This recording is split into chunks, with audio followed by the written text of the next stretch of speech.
Du 17 au 19 juillet, la capitale économique du Bénin accueille entreprises, institutions et décideurs venus du monde entier pour bâtir des ponts d'affaires au sein de l'espace francophone.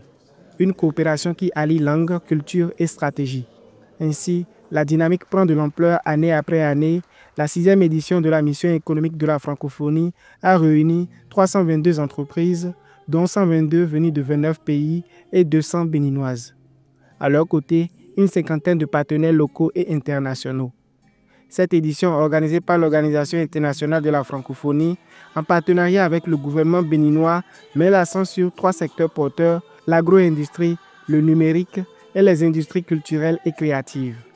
Je me réjouis de constater un nombre jamais égalé de plus de 100 rendez-vous d'affaires au cours de cette édition, déjà planifiée par les participants sur notre plateforme.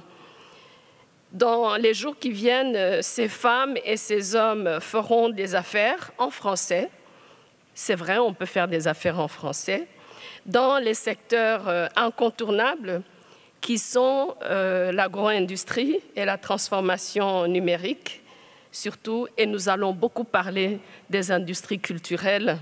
Une orientation stratégique pour un pays comme le Bénin, où la culture est aussi un moteur de développement, et une édition marquée par une diversité assumée. 40% des entreprises participantes sont dirigées par des femmes. La jeunesse est également au rendez-vous, incarnée par les lauréats du concours Innovons et Créons l'avenir. Une génération tournée vers l'action, prête à faire entendre sa voix.